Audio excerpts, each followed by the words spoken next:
Today, we're talking about The Good Wife, Season 1, Episode 16, Fleas. I'm one of your hosts, Jason Reed, and I'm with my co-host, who, in my opinion, is one of the best co-hosts of a podcast you could ever have, Marissa Garza. Marissa, you good? I'm good. And in my opinion, that was one of the best introductions I have received. Thank you so much, Jason. You are also, in my opinion, one of the best people to podcast with, and I love it. In my opinion. Yeah, of course, in your opinion. In my opinion. You have to state that everything is your opinion. Yeah, I am a podcaster. Jason, please refer to me also as podcaster. I can't even say it. I'm your pod. Jason, I'm your pod. Your honor, your podner, your podner. I'm your podner, Jason Reed. It's like partner, but you're a podner. Yeah. You see your podner. Marissa, last episode, episode 15, we talked about, it was a big episode. Big episode for the series, big episode for the good universe. Episode 16, not as big, but pretty important. We introduced a pretty important character for the good universe in one Lamond Bishop, who, you know, is going to be important to the future. I just want to talk to the people who, like, if for some reason you created this show or worked on the show and for some reason are listening to this podcast, did they know what they were doing when these episodes first came out? You know what I mean? Like, did they know that these seeds were going to run this deep? Like we've mentioned, again, if you're watching this for the first time, just trust us that these are important moments, important characters that will continue on through the series. If you're doing a rewatch along with us, you kind of know where all of this is going. But these are like monumental, as you referenced them last episode, Jason, anchor people, anchor moments, anchor storylines that really shape the rest of this universe. And so I wonder if it was like a grand plan, or they just were able to like continue coming back to these characters and these storylines throughout the entire series. Yeah, because I mean, you hear from show creators, you hear from actors of like, I was only supposed to be on one episode. But the reaction from the fans and from the people on set of what we did was just like, hey, why don't you just keep coming back? Like, I mean, I think someone like Eli Gold probably was in the plan. Yeah. Like a Kurt, maybe not as much, but he became more of the plan. I feel like a Lamond Bishop is like, he, like, especially with Mike Coulter, who plays Lamond Bishop, plays it so interestingly, has such charisma. The Riz. It has the Riz. It has the Riz. Yes. Yeah. So bring it to 2024. Has the Riz, or maybe 2023. I don't know. I don't know if the kids are still saying Riz, or if people our age have co-opted it. And I have to ask my daughter, like, are people still saying Riz? Like, is that a thing? Like, I mean, but yeah, just see someone like him and to see what he did in this first appearance. I wouldn't be surprised because I mean, the way we leave it is kind of like a exactly type of thing. The mayor's like, no, the reaction to this character was so good, we gotta bring him back, and he will come back many times throughout the series. Just to let y'all know that his story takes a lot of twists and turns. He's definitely a Colin Sweeney-esque character. Yes, yeah. I would put him in the same category. Yeah, he's a recurring client is the category I'll put him in, along with Colin Sweeney, a recurring client status. So we'll see him again. And Mike Coulter, who I love me some Mike Coulter. He was, after this, he'll go on to do Luke Cage, the Marvel Studios superhero. The Netflix version, like this was early Marvel TV. Yes. And I love that show. I love that character. And I loved him because I'd already seen him as Lamond Bishop. And I was like, oh my God, Lamond's going to be Luke Cage? So I was excited. And I really wish that they would bring him back in the overall Marvel universe. But I don't know if that's going to happen. But, fingers crossed. He is also a big player in the King's universe, right? Because, spoiler, we will see him again in the Good Fight. So he lasts till that point. Not as much as this, but we will see him there. He's also in the show Evil. He's one of the main stars of that show, which is more of a supernatural horror type show that is not connected to The Good Wife in any way. But he is one of the main leads on that. So he's a big part of the King's universe. He's also starred in the movie Plane, which is such an interesting movie. Plane, just plane, like an Oh, airplane. I think I remember this. Yeah, yeah, yeah. I didn't watch Yeah, it, but I remember asking myself, they just named it Plane? yeah. With it was like an action movie with Gerard Butler, who Gerard Butler is a pilot, and Mike Coulter plays a prisoner being transferred on this airplane. The airplane crashes in a land or gets hijacked or whatever. I mean, it was just a really dumb, fun action movie. But I remember at the time being like, I love me some Mike Coulter because He's that's one of the good. main reasons I went to see it. He's a good actor, but that movie was pretty bad. Anyway, either way, but yeah, he's big. He's a big part of this show, of this franchise. We've already gone down a rabbit hole, A but little bit. before we get even deeper into things, we just want to remind you all how you can help us out, how you can support us in some free, easy ways. Depending on how you're watching or listening to this podcast, if you're listening on an Apple podcast, you can always write a 5-star review. We would love that. Or you can just rate us with 5 stars. We've gotten a few 5-star ratings recently, not reviews, but ratings. So we really, really appreciate that, guys. So you can do that through Apple Podcasts, through Spotify. They only have a star system, so you can give us 5 stars. But any podcatcher you're listening to us on, I'm sure has some sort of rating mechanism. So if you can just rate us the best possible there is for that, we would appreciate it. If you're watching us on YouTube, you can always give us a thumbs up down here at the bottom, or you can also subscribe on all these platforms. You can leave us a comment there. If you want to just leave us any questions, comments, feedback, you can email us at thegoodpodfeedback@gmail.com. As always, thank you for rating, reviewing, and subscribing.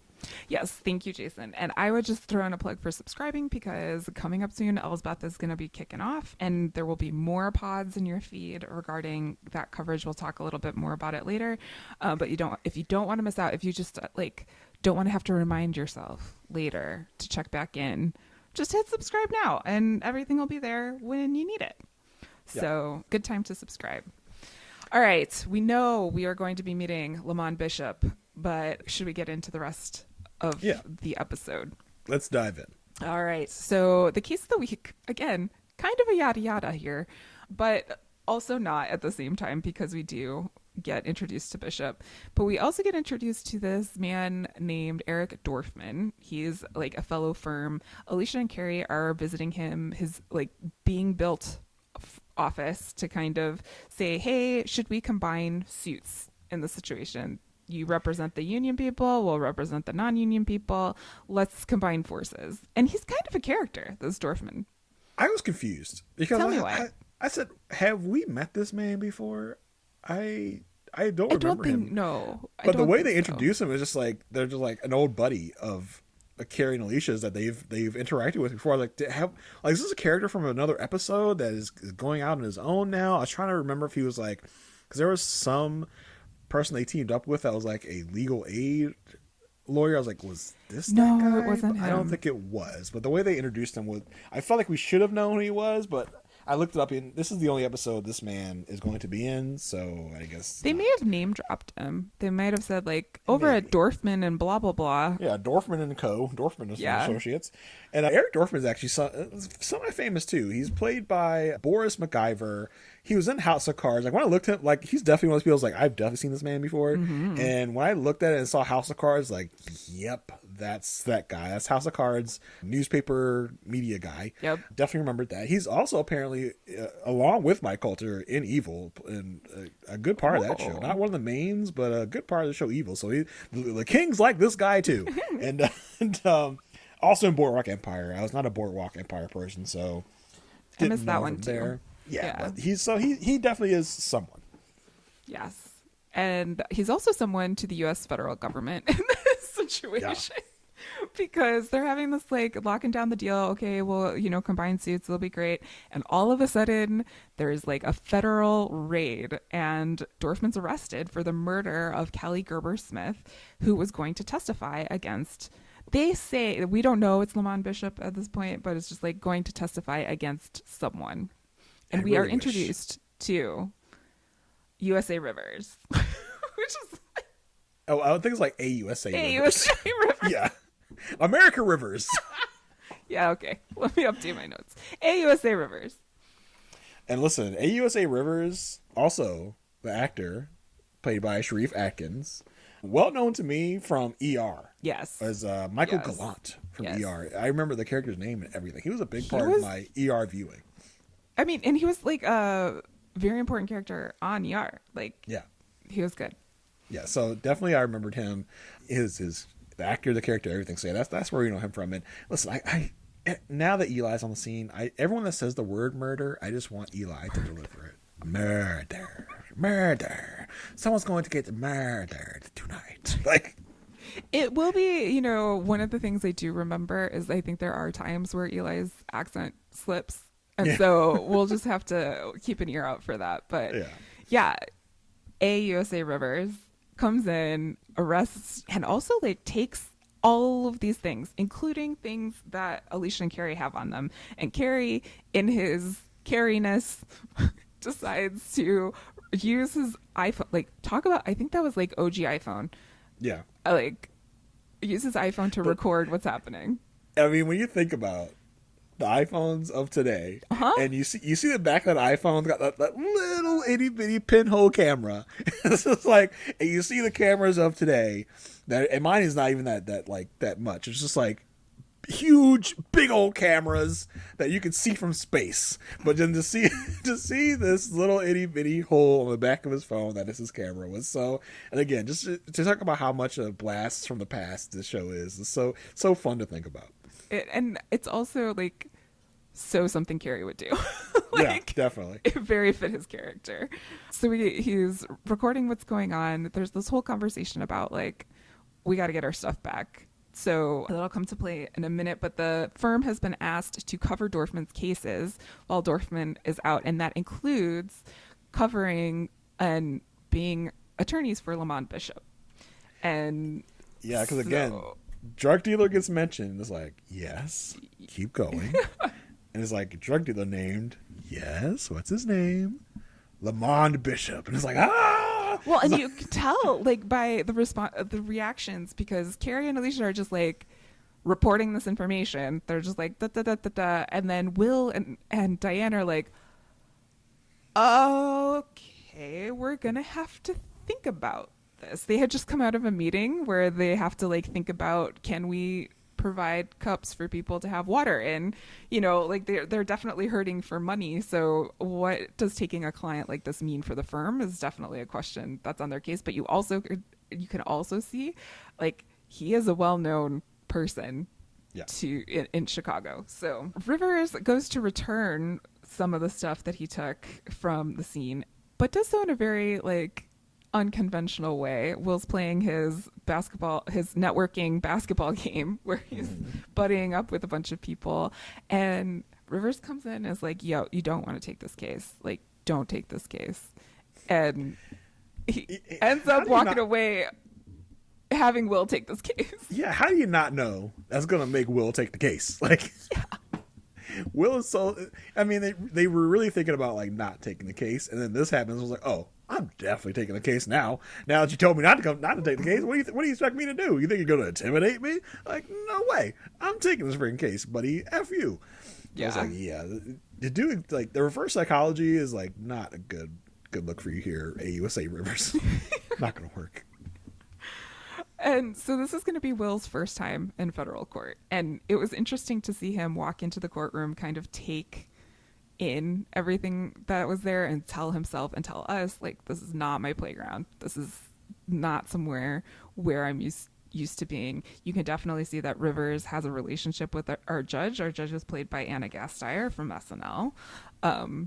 They have like a rapport of like, I got your card, sorry about your accident, all this stuff. So Will's in unfamiliar territory and already an underdog when it comes to relationships.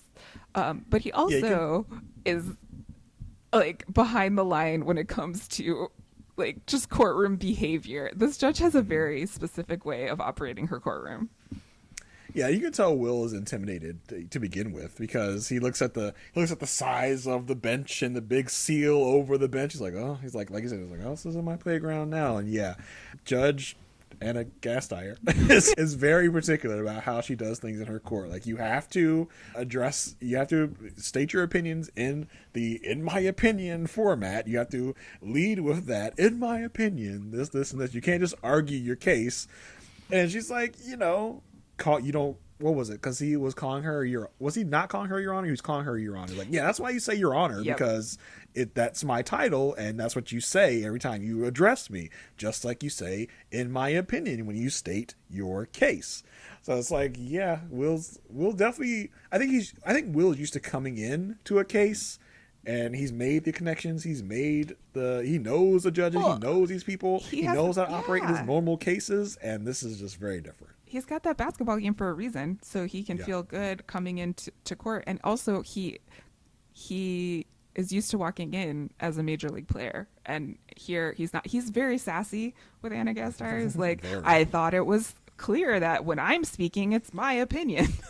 And when he's speaking, and you could see like Alicia's like, oh no, this is not good. Like, he kind of gets himself into a little bit of trouble. Not the best first impression for him here, and he loses his pretrial motion to not have Dorfman detained before trial. And so this gives the team a little bit of time to ask themselves, like, okay, well, we got to find out what happened.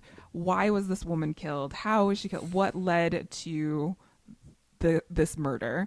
The whole thing that the prosecution is saying is like, well, she was found in a car. The car had her name on it. Like, it was like very clear A to B situation, but they need some more details. So Kalinda says, let's go talk to Bishop.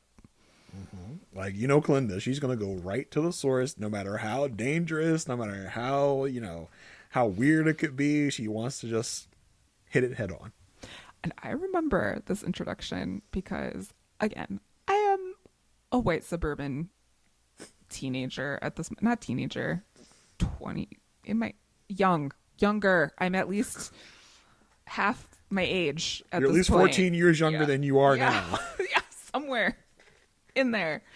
But, we've been told we're going to go meet this drug dealer. And I was like, oh, well, they're going to just do like the whole Chicago thing usually, or like thing. Yeah, he's probably got a do-rag on. He's got a big puffy jacket on, but very contrary to the typical media drug dealer we see. Lamond is a very well-spoken, what some people would say, oh, he's very articulate. I didn't expect that. Yeah, so very like, he carries himself in a very like legit professional manner. And he has horses. Yeah, again, horses. I'm asking myself, where close to Chicago would you have horses? I know there are some places, but he's out there. He's got horses. He's a businessman. He's a businessman. He cares about his people, his community. Alicia has decided to tag on to this visit, and you can see her prejudice like coming forward a little bit. And I think that Bishop even calls her out on it and says, like, you wouldn't assume that I would be selling drugs because I'm a black man. Right, like that. You wouldn't do that now, would you, Alicia? Yeah. you wouldn't be making assumptions about me now, would you? Yeah, and Alicia's like uncomfortable, and Kalinda's like, "Well, you wanted to come. Like, this is what you're gonna get." But of course, Lamont is also like, it's so fortunate that we won our case because that young lady died, and Alicia's like, "No, she was murdered." Yeah, I Sir. mean, we didn't have a Karen back then, but that was almost, it was like Karen was coming out of her cocoon a little bit in the white woman world. Like, she just yes, but I think as a viewer, the name of Karen, Karen's but I think as a viewer, we all know Lamond had this person killed. Like, oh yeah, for sure. Like, he definitely did. He definitely did. But he's like, but you don't know that for a fact. you just have a very clear assumption that I did based on evidence and facts, but I haven't been found guilty, so remember that. I like your Lamond Bishop voice. This is very professional sounding, and I'm trying to deepen my voice a little bit, if you couldn't tell. I can tell. So while they're there, his like assistant man, basically fall guy, Assistant, bodyguard, whatever. Yeah, comes over and tells him like, hey, look, I can't tell you this, but Rivers knows that there's an SUV. He found it 2 weeks ago. He's keeping it a secret. I would never tell anyone this in court. So this gets Will to bring this up in court, and also gets Will to get back on top of his game a little bit, because in this whole conversation, of course, there's a discussion about the SUV and whether it should be admitted and blah, blah, blah. But Will objects, and there is no ruling on this objection. And so, which is very interesting, because the judge has established herself as someone who's very particular in terms of how she wants things said and done in her courtroom. And so Will's like, I didn't get a ruling.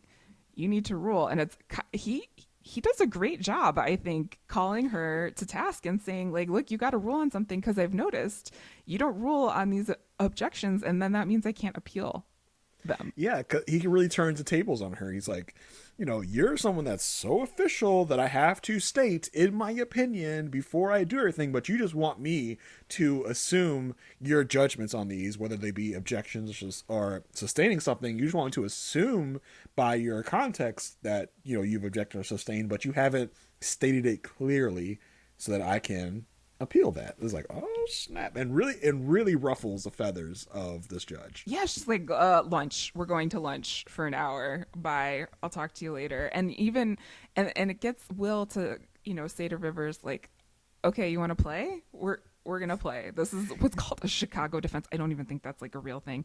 But I feel like if Will could get away with it, he would have like bumped the guy's chest. He's like, it's like, yeah, that's how we do it here in Chicago.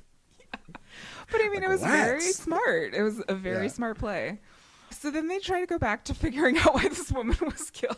Carpet is involved. It's one of the most common carpets in the United States, so that's good for their case. Alicia also finds a bag of money in her office, just like hanging a bag out. of money, just like, and we'll talk about her visit with Eli, but Eli had just left her office. She's like, oh, he left the bag here. Let me get it to him. She looks in the bag, and there's just like a ton of money, just like in a bag, in a nondescript bag, a ton, so much money they had to put in those little wrappings that says $5,000 per bundle, and there's a lot of bundles in there. Like, yes. Yeah, and it ends up being, well, first of all, there's comments about like how it smells and everything. So everyone's like, where did this come from?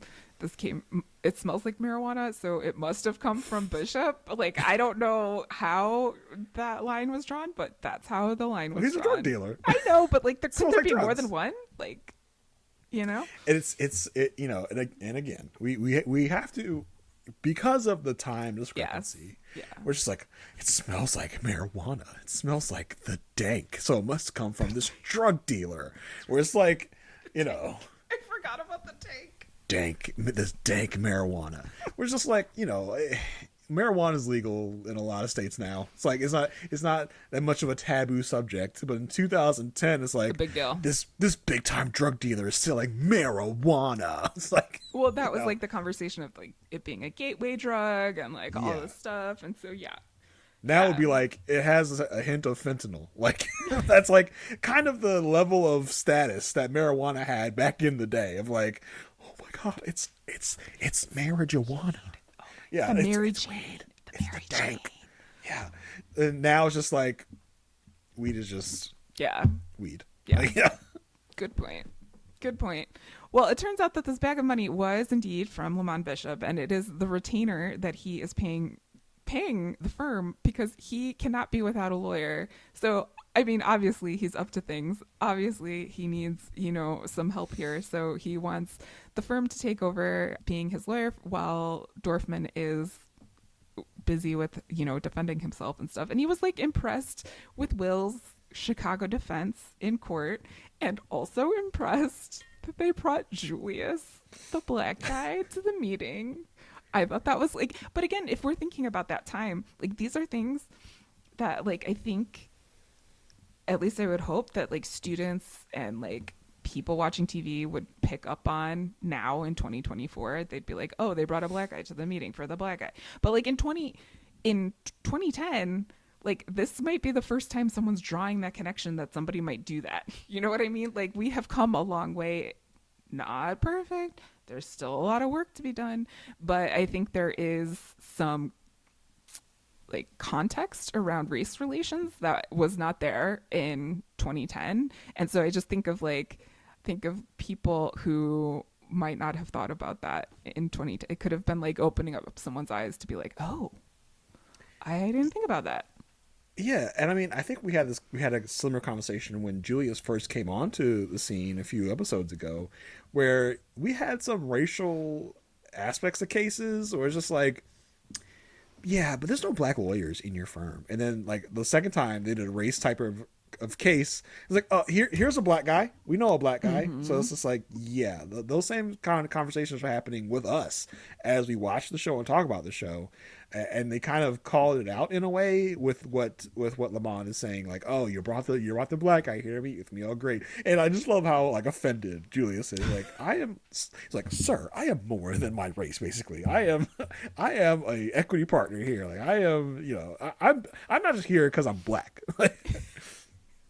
Yeah, I do love when that side of Julius comes out where he's like really digging in to who he is.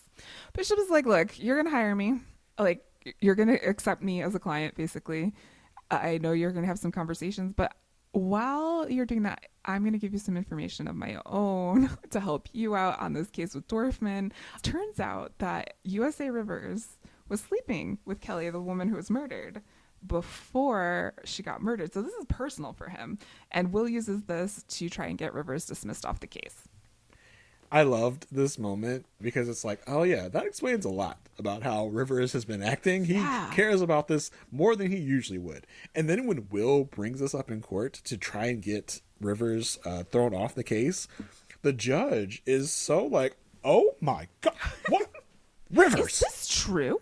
It's almost like, does Rivers and the judge have something going on? Because it's like almost a jealousy thing. Like, Rivers, how could you? Are you cheating on me? Yeah, it's like, especially since they had the interaction before of like, Rivers talked about her accent. He's like, yes, I got your card. It's like, what's going on with you two around here? Like, but, yeah, it kind of works on the judge because she doesn't throw Rivers off the case, but she does use, in whatever way, she does use this to throw out the SUV, which I didn't really connect. I wasn't connecting. I have no idea. Yeah, but it was like got her to reconsider the SUV, and then like the next conversation we have about the SUV is like the GPS, and I was like, when did the GPS evidence come into play? But I think the argument here was like the GPS showed, that this SUV went from point A to point B the night of the murder, and there's a whole conversation about whether that should be admitted into evidence. If it was part of the truck to be like part of the SUV to begin with, who made it, all this stuff, but it just kind of like sideswiped me as a viewer because I was like, where did this come from? Oh, okay, I guess we're talking about GPSs.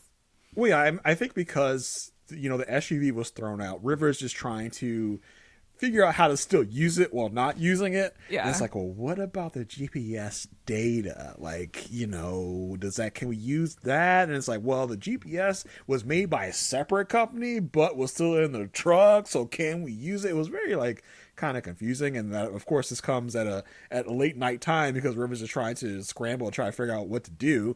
So, but they do say that, yes, because the feds, basically, their line of thought is that Kelly was killed in Dorfman's office and taken to wherever the dumping site was. So Dorfman must have been involved. Had to do it, but Will's arguing like, do you have proof that he was in the car? Like, do you have like it could be anyone? So well, because like I don't think you mentioned this enough. Like basically the essence of this case is that someone leaked a witness list. Yes, thank you. And Kelly, the person that was killed because Lamond Bishop found out that she was going to be used as a witness in this case. So he had her killed. Case, like in a case having to do with him. Yes. So Rivers then surmises that Dorfman is the one that is responsible for Kelly being killed because he leaked the witness list. So then our people, the heroes, which is like, are they heroes in this case? I don't know, because they're trying to get a killer off. Their thing is like, can we figure out who else could have leaked this witness list so we can get that onus off of Dorfman?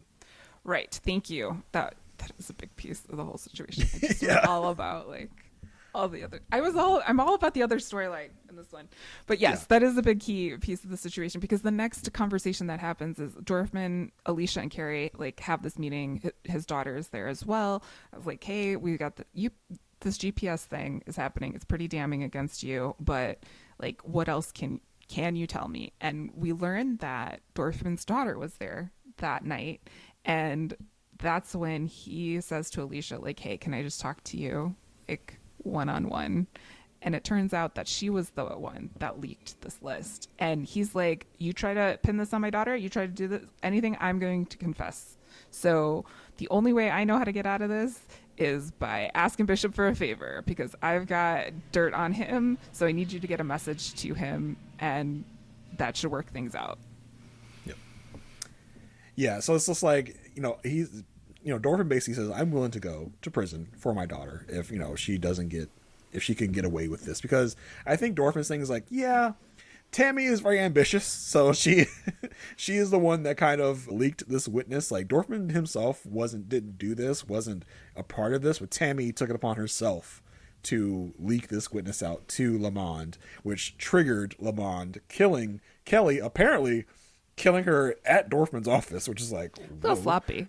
Yeah, very sloppy. So yeah, this was the whole thing of like basically Dorfman coming out with the truth. With the truth, being like, it was Tammy, but I'm not letting her go down, so we got to figure something else out so that everyone can win here. I don't go to prison, Lamond doesn't go to prison, so who's going to take the fall for this?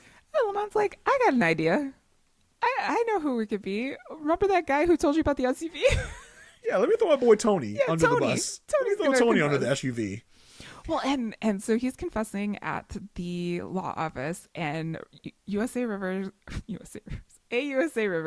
comes in and is like kind of mad about it. Like, hey, look, you killed my girl. Yeah. you killed my side piece. Like, how dare you? But at the same time, he's like, Will's like, you got your murder. Like, what else are you doing? And we kind of see, and this goes into some of the stuff we'll talk about a little bit later, but we see Rivers kind of call Will out and say, like, you are doing dirty work here. Like this, like, I am for the truth. I just want to do good. But what you're doing, and this has been a question that like he has had to ask himself, because he was like, should we take on Bishop as a client? Should we do these things? The moral ambiguity of, and the title of this episode being Fleas, like he says, you wake up with fleas. There are still things that are going to be circling you because of this now. And it's kind of an interesting place for Will to be. Yeah, Will tries to justify. He tries to throw it back in Rivers' face, like, "Well, how many you make deals with people?" And Rivers is like, "Well, I do that to be on the side of good. I do that basically. I make deals with lower level people to get to the higher level people for the good of the people." And Will's like, "Bullshit! You do it for your own sanctity, buddy." Like, which I think is probably also true for Rivers as well. Like, Well, Rivers comes in and is like, "I am in the pursuit of good," and I think he can be very blinded. Yeah. He's like an ends justify the means type of ends justify the means type of guy, and Will tries to throw that back in his face. I think Will's also trying to tell himself lies so that he feels better about getting in bed with Lamond Bishop. Yeah. I mean, like, this is definitely not. It's not like we walked into the series thinking that like this was Will's clientele. Like, this is new territory for him. Yeah. Well, and then just as soon as he became a client, Lamond Bishop fires Will and friends, basically because Dorfman's out. He's like, look, I like the guy. He climbs mountains. He's got this collection of rocks from peaks. Collection of rocks and collection of evidence against me. Yeah. So I kind of got to go with him. I got to go. And Will really does try, to get his business back, but lost cause there. So yeah, that was our introduction to Lamond Bishop. Yeah, I wouldn't be surprised if Dorfman and his daughter end up dead in an upcoming episode. Because you don't threaten Lamond Bishop with evidence like that and get away with it. I don't think. You already shared that this was like the only episode that this actor was in, and from what I remember, Bishop gets a different lawyer. Yeah, so there's actually a pretty famous person that's going to be part of Lamond's team in the next time we see Lamond in his future appearances. That's all we'll say about that for now. But yeah, so I don't know what happens to Dorfman. I can't remember what happens to him, but I know if anything happens to Dorfman, I don't know. I just wouldn't be surprised the next time we see Lamond, he's like, yes, I had to get new representation because Dorfman, let's just say he disappeared along with his daughter. You don't threaten me and think you get away with it. Would you like a horse? Let's go ride horses. So while all that was going on, we need to pick up back with the whole Peter being home. Peter's putting his team together. Basically, he's taken over this. Like, could you also think about this? This is what I think. This is Alicia's safe haven. Like, this is where she went and she escaped, like, the judgment of her neighbors, all of this stuff. This is where she wanted to start over. And Peter's kind of, like, taking it over with all of his with his team and everything. And earlier in the day, Will calls Alicia before she met Dorfman for the first time, and Will has the audacity. I don't know if this is just like a 2024 thing or whatever, but like Will picks up Alicia's phone. I was flabbergasted. You mean Peter? I mean, oh yeah, sorry, Peter. Peter picks up Alicia's phone. This is how flabbergasted I was. I like picks up the phone and answers it. Like I would not even like, yes, I'm not married, so I don't know what that, but even when I was in serious relationships, I never like answered someone else's phone. Like, to me, unless I knew the person, like I'll answer my sister's phone if like my mom calls or something. But if it's like, I don't think it's that weird for normal married couples. Okay. But we know this is a situation with Peter and Alicia, and it's Peter. So we're just like, how dare you? How dare you answer her phone? You? And you know what you're doing by like talking to Will and all this other stuff. Like, he probably look at the screen. It's like, oh, it's Will. Will. Would you like to leave a message? What's up, Will? This is Peter, Alicia's husband. In case you didn't know, I'm back. But, and I mean, can we just say, Alicia left her cell phone? Yeah, also bad move, Alicia. Like, yeah, and also make sure it's password protected.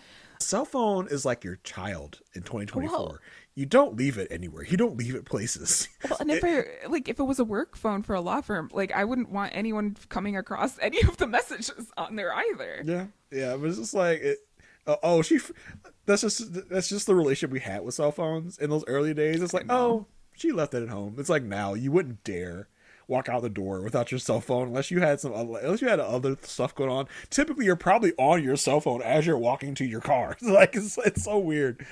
Oops, she left it at home. Oh well. Most of us, if we're like driving somewhere and we realize we don't have our cell phone, we'll turn back and go get our cell phone because we feel our cell phones in our pockets or wherever we have them. If you don't feel that, you feel like something is wrong. You're just like, oh, I have to get my cell phone. Part of me is missing. Yeah. I don't feel like a whole person.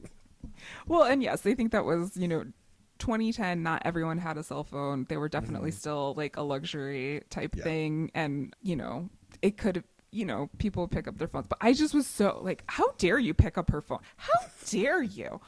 But then he ends up calling Alicia and they have like this little chit chat that was interesting about them like having like a normal type of conversation. And Peter's like, hey, I need to find the taxes because Eli needs to look things up. And Alicia tells him it's under the bed. And so Peter goes and he finds the taxes under the bed. But for some reason, these taxes are also in like a sealed taped box. Listen, we just need to find a way to get Peter to the bedside table, okay? But also, would you keep a letter opener in your bedside table?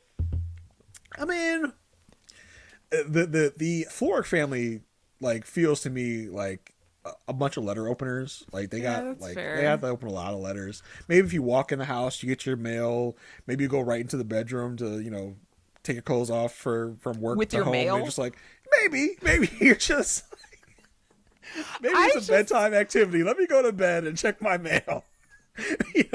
Back in the day when letters still mattered, when we still got real mail. Yeah, I know, but I just like in my experience.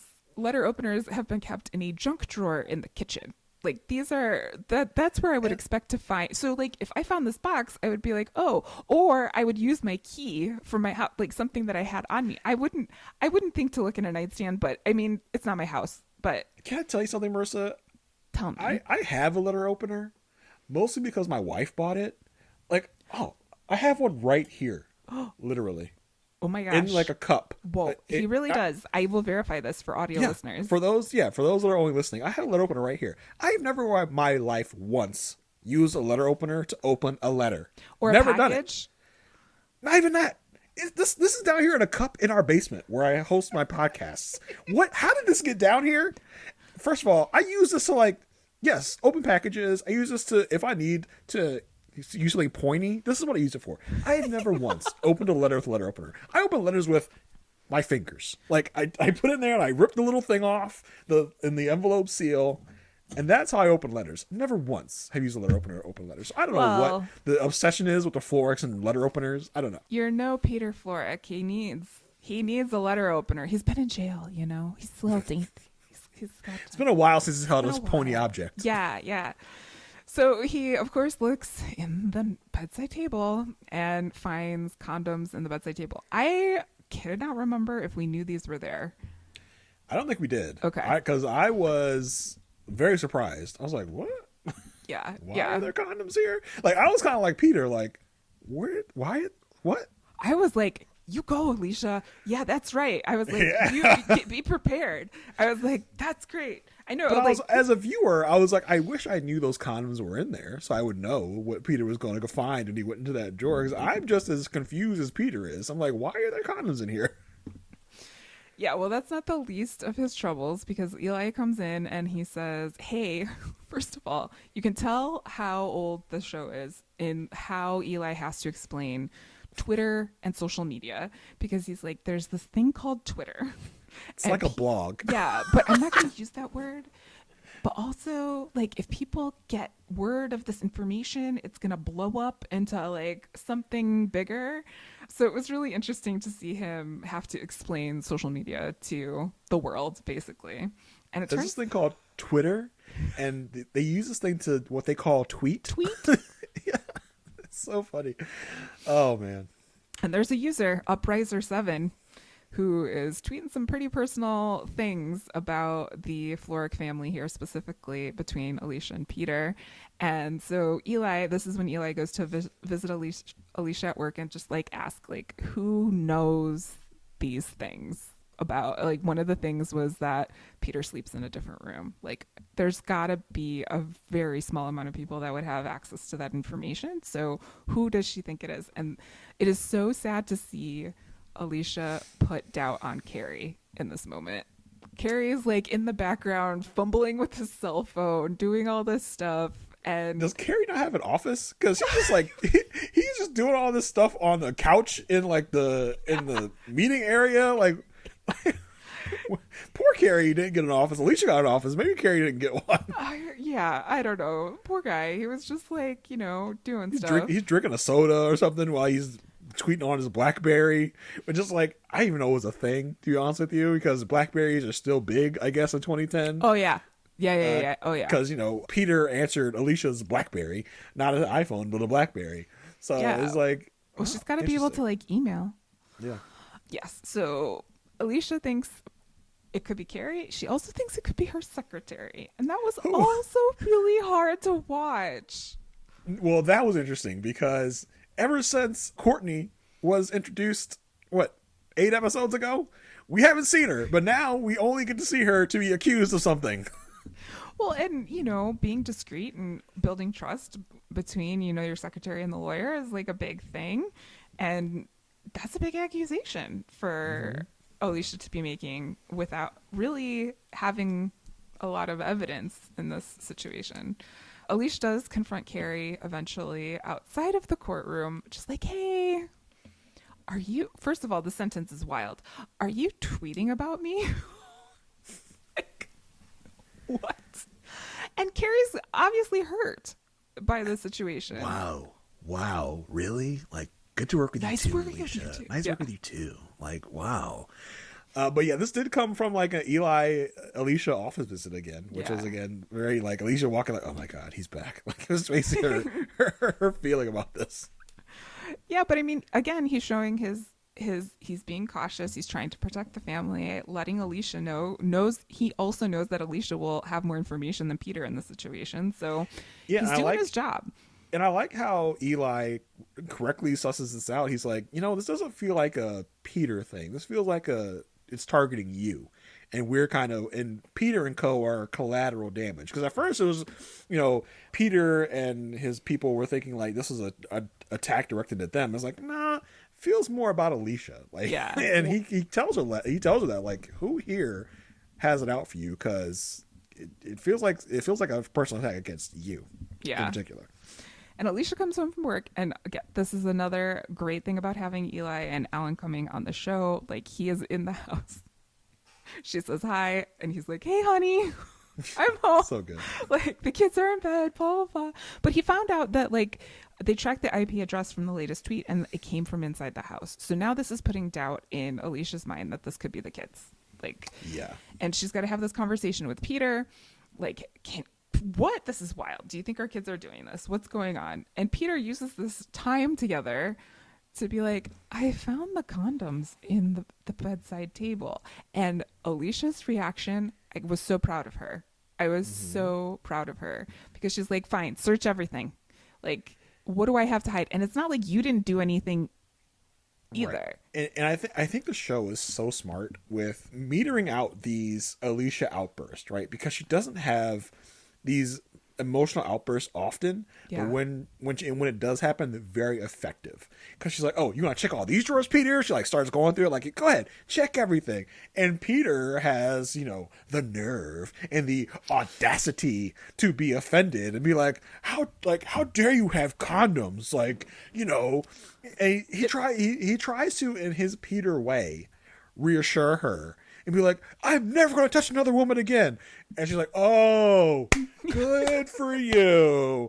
Great job, Peter. The bare minimum you're going to do is not touch another woman again." But then he says, you shouldn't touch another man. Like, It's like, "Oh, sir, I get like 1,000 free passes now. That's how this works. Like, if I want to go bang someone, I go bang someone right now." And the next like sequence of events here is just chef's kiss from Alicia. Yeah. She basically says, "Well, you know what? Just trust me that it won't happen." And she takes the condoms, puts them in her purse, and walks out the door because this kind of coincides with the case. But she got called in late night to go work the case with Will, and Peter knows it's with Will, and so Peter decides this is the time to talk about the condoms. He asks her not to go to work because he knows I couldn't. he knows that she's going to go to work with Will. And so Alicia just perfect, takes the condoms, puts them in her purse like, "I'm going to go meet Will. I might need these." And just says, "Trust me." Yeah. As she walks out the door. Like, Yeah. "Ooh, Yeah. child." So good. So good. I could, like, Peter, don't. I can't. No words. I can't. Yeah, and in this conversation, they talk about the condoms, and he's like, "Well, at first I thought they were yours, but then I know you had an IUD, so I thought probably not yours." I know. She's like, yeah, I got it removed. She says, "I had it removed." Well, and that Which I could was be like either way. Like, she could have gotten it removed while he was in prison, but she also could have gotten it removed and he not remember, or he not know. Maybe, but I was like, "Alicia, are you trying to have children?" I'm No, confused. like, it can do like weird stuff to your body, like, because Okay, it's yeah, that makes basically sense. hormones, like, Yeah, okay, in you okay. at all times. So like, Yeah, some that women makes sense. will like just have them take. And also, I would like to say, Peter, I don't know what kind of sexual education you are giving your kids, but an IUD does not prevent STDs. So Yeah. condoms and IUDs are needed at all times, or not Yeah, IUDs, truly. but like, like, you cannot prevent STDs with an IUD. So you better Right. be having that conversation with Zach. Still need protection. Still need other protection as well. Yes. Yeah. And so this really takes Peter aback. He's like, "You had it removed?" Like, what? And so the tables that were turned here on Peter were so good. It's just like, yeah, bro. Like, Well, because he left. This is what you have wrought. This is what Yeah. you've wrought, my dude. And he left, like, the last conversation they had together was him saying, "We'll take care of it. Just drink your wine." Like, it's not the same subject, but he thought he was in a power position. He thought he was going to take care of everything. And Alicia's like, "Oh, no. I run my life. I run this house. This is how it's going to be." And yeah, you put those condoms in your purse and you walk out that door. I was cheering for her so hard. Boy. So good. So hard. Well, Alicia has to talk to the kids about the fact that they might be tweeting about their parents. And this was a very interesting conversation. Because first of all, Grace is like, "I don't tweet.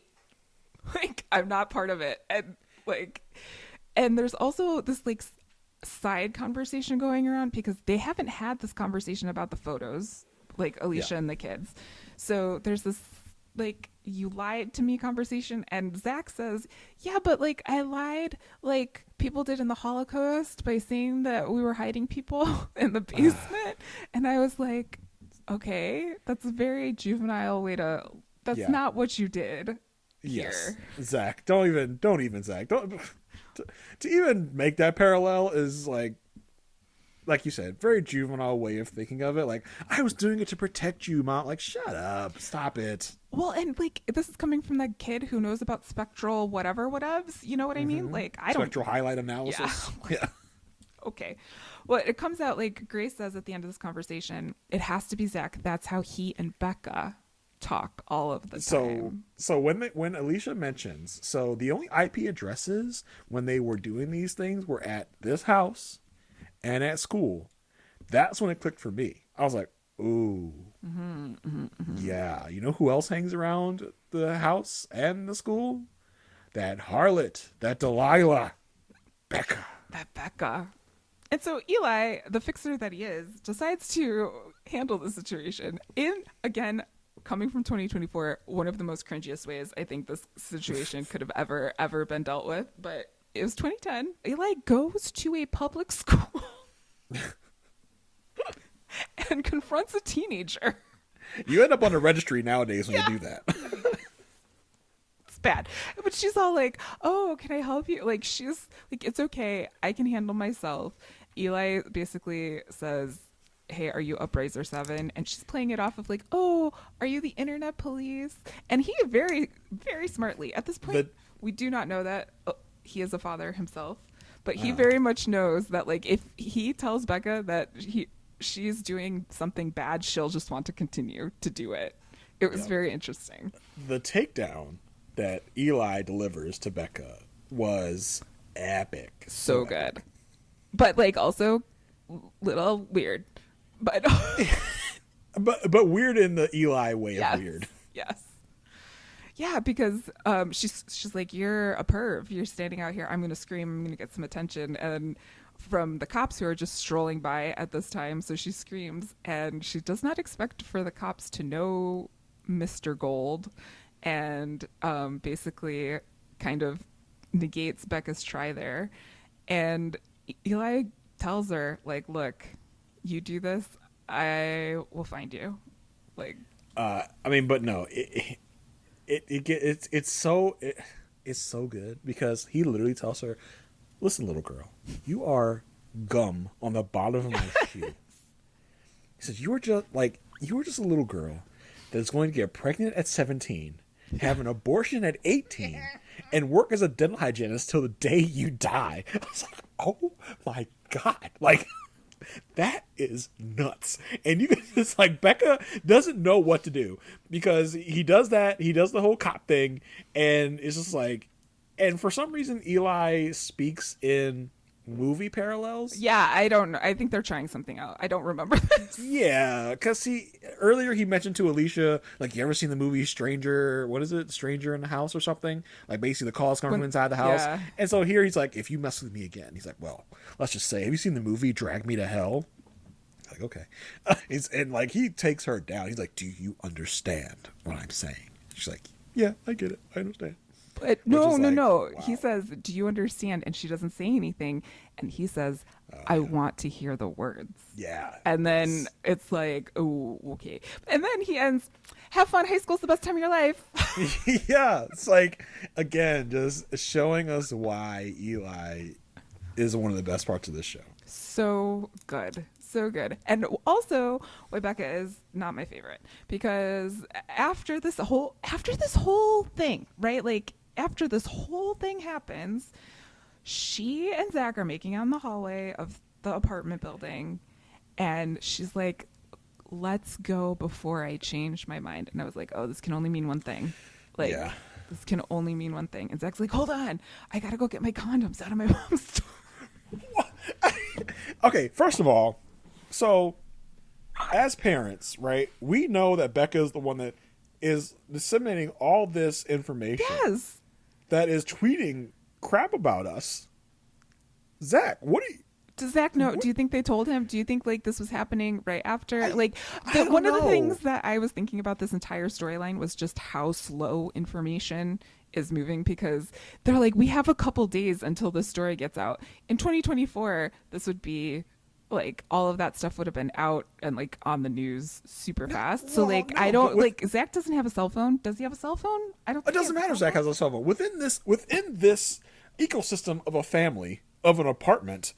If I'm having this conversation and like we went from Grace talking about like, hey mom, Zach and Becca talk this way to each other, and that's Alicia kind of getting the realization that like, oh, it's Becca. Why isn't the very next conversation like, Zach, you are not to see this Becca girl ever again. She is talking shit about our family. Well, like, I think that conversation might have happened because she didn't even come in the house. Yeah. And they're sneaking around. Listen, I get the hormones, I get it. But I gotta draw some type of line. Like, if you are tweeting about my family in the way you're tweeting about them, even as a 16-year-old kid promised some nookie, I might have to just like be like, ah. It wasn't when she tried to reenact his dad's sex tape that was too much. That wasn't the time. No, that's not the line. That's not the line. Okay. The line is when you're like talking crap about my family, like out in public. But I also the tweets that Upriser 7 was making were very interesting, and she seemingly got this information from Zach. Yeah. And Zach's talking about like, yeah, my mother gets the best cases because Will wants to sleep with her. Like, that's some weird information to be sharing, but and to be thinking from Zach's point of view. So that was weird. But then, I don't know why Zach was even like still entertaining Becca after all this information comes out. I have no idea. That was such a betrayal to the family. It's like, Zach, you know what happened last time you tried to sneak out of your apartment with Becca? Like, Jackie had a stroke. You want that to happen again? Like, well, and it makes me wonder, like, what conversations Peter had with Zach, because I could totally see Peter having a conversation with him saying, so, like, does Will come over? Do you, like... Is mom at work a lot with Will? You know what I mean? Like those type of things, and that might be where that Will comment came from. But this is a betrayal to his entire family by continuing to even talk to Becca in any way. My thing is I'm not really big on how Becca, like, I don't like that there is a teenage girl in this character position. It's like very outdated. Like, she's a very like you said, like Harlot Delilah type character, and I'm not saying it seems a little outdated for me in this situation, but I still really don't like her. Well, yeah, I mean, I don't think we're supposed to like Becca. I think that's the point. I know. And I honestly don't remember where our trajectory with Becca ends, what happens. No, I don't know if there's a moment in the future where we will try to humanize Becca, because as of right now, she is one of the most despicable characters on the show. So I don't know where we're close second. Huh? Zach is a close second. yeah. With this move, maybe. And so like you said, Zach runs into his mom's room to get condoms. Where I'm just like, I do wish we had this, because I feel like this may have been a scene of like, hey Zach, I know you're a teenage boy. Things might happen. I have condoms if you need them. Oh yeah. And if you need them, come to me and we'll talk about it, and I'll give you some condoms, but they are right here.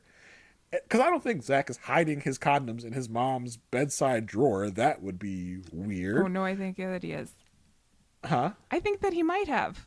You think he hid his condoms in his mom's bedside drawer? Yeah? Why would he do that? I don't know. That doesn't make sense. What would have made... Because Alicia didn't seem surprised that the condoms were in there. Right, yeah, I know. That's fair. Okay, so you think that they had the talk. They had the talk and was like, listen, if you need condoms, I have them. I have them in my bedside drawer. So, like, we can talk about it. And if you need a condom, I'll give you a... At least like that type of family. We have 3. Yeah, I have 3. So if you need them, I got them. Here's where they are. But he goes to find them. Of course, they're gone because Alicia, in a bid to get under Peter's skin, put them in her purse and went away with them. So now our boy Zach is left with a conundrum. Oh, he doesn't seem like a conundrum. He makes a decision. He makes it. He decides that he's gonna go With Becca. Go with Becca and raw dog it, I guess. Well, I mean, Eli did say you're going to get pregnant at 17. So listen, I mean, woof. Woof. He could be a prophet. Also, Maybe. I honestly don't remember the Becca storyline that well either, so it'll be interesting to see. So I don't know where this is leading, because it definitely seemed the way the scene was shot and the way that we left it, because this is the last moment of the episode as a whole. It's just like, yikes! This means Zach is definitely going to make some risky decisions, and it seems like the way they're framing this decision might have some ramifications. Well, and where the F was Peter? Where was anybody? Well, Peter has to be there, right? Like, he cannot be. He cannot leave the house. So where the heck was he? And then Jackie, I would assume, would be around because she's Jackie. So at the very, I've seen Jackie in the last 2 episodes. Though. I know. At the very least, though, Peter / Jackie, someone should have seen the door or heard the door open and see him go back. It's not like he was really sneaks. But Peter doesn't seem like the most attentive person. He was probably like in a strategy meeting with Eli and Daniel. And sure. Zach's just running around doing whatever it is. I don't know. I'm going to blame Peter every chance I get. Peter! I know. And I'm right there with you. What this brings, but it was like, ooh. Yeah, not looking great for the fam at this point. Again, we talked a little bit about this with the firm. They are in dire need of money. They are making decisions that are different than decisions that they have made in the past, and such as like taking on clients like Lamond Bishop. And there's this conversation that I just wanted to point out, because I think it is like the heart of The Good Wife and The Good Fight in general, is like, who deserves representation? They have this historically this firm has been a corporate law firm. It has been, standing up for the rights of corporations and things like that. And now they're talking about representing criminals. And there's this interesting conversation about the parallels and differences between these two groups of people. And Will's like, doesn't everyone deserve representation? How could we say that and then not do this? And this is like a core conversation that continues, I think, throughout the entire series. Yeah, we have this kind of philosophy discussion between Will and Diane of like, Will really trying to justify this in his mind. He's talking to Diane about, well, we represent Schiffer Marks, who is a pharmaceutical company. Think about how many people those people kill. It's like, I mean, bro, like, yeah, I guess, kind of, indirectly, but Lamond Bishop is killing people directly. Yeah, like, he's literally executing people. So there's that whole conversation they have about whether it's right to take on Lamond Bishop. But for me, this argument doesn't have a lot of teeth because of what we've already gotten in these past episodes. We had them defending Colin Sweeney. Yeah. Where they're pretty sure Colin Sweeney murdered his wife. Like, yeah. Whether he did or not, still up in the air. But they are like almost 100% certain that he did it.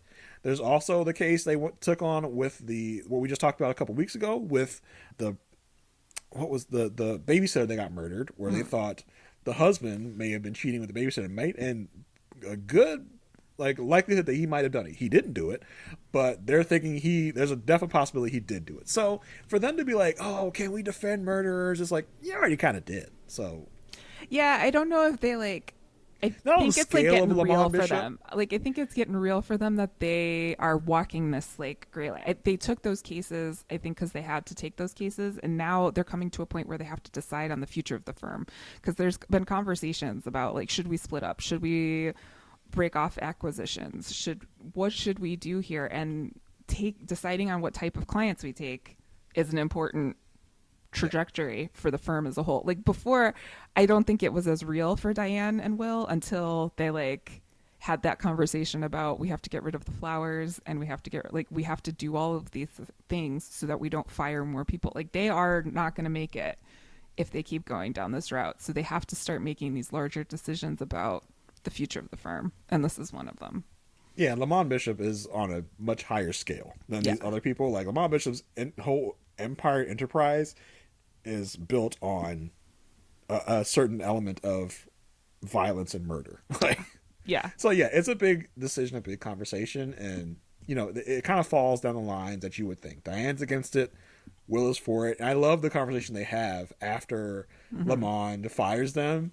And Will's just kind of like, yeah, that was kind of crazy, huh? That I was going to take a big drug dealer as one of our clients. He's like talking about the lengths he was trying to go to get this drug dealer to please hire them. Like, I like how he's able to laugh about it and be like, that was effing crazy, right? That I would do something like that, and this is where they come to the decision of like, yes, like, what are we going to do? And the decision is we have to find a third partner to fill Stern's seat, because we can't do it just the two of us with, Stern taking the clients that he did, which honestly, from a show point of view, they didn't really focus too much on that. We had, the episode where Stern leaves with the whole DUI thing, but it wasn't that big of a deal. We get mentions of it, but yeah, so it's like, yeah, Stern took all his clients, so we're in trouble now. So now we need to find a third. And, if you've watched The Good Wife, you know where we're going with this. You know how much things are going to change in the future. And let's just say it's a lot. Yeah, like this is a lot. Definitely an era of the show and of the firm. But yeah, they've just been kind of like dropping Stern's name to remind us that like there was an impact of him leaving, and now they're finally going to have to deal with it. But yes, the conversation between Will and Diane at the end where they were just like laughing, like this is where we are now. Like this is what's going on. So we've got some big things happening with the firm. We've got the Florrick family up in like, I don't know what's going to happen with them. I can't remember what happens with them. And we were introduced to, another one of our anchor characters this episode. Overall, great episode for me. Fantastic. I mean, these last two episodes, just big episodes for our heroes, if you will. But yeah, Marissa, I think we've really covered this episode. So where can the people find you? What are you working on? What's up with you? I am writing again. So if you would like to see what I'm up to there, you can go to It's Me, Marissa G on Instagram or Threads and find my latest musings there. Otherwise, I'm just kicking it here with you on this pod. What about you, Jason? What are you doing?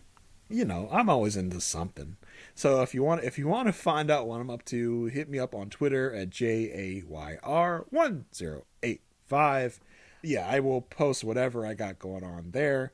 As always, please remember, if you want to help us, if you want to support us, like I talked about earlier in the episode, you can always rate, review, and subscribe to wherever you're watching, listening, whatever you're doing to intake this episode. We really, really appreciate it. It's what helps us grow. It's what helps us get into the eyes of other people. So we would really appreciate it if you would help and support us in that way.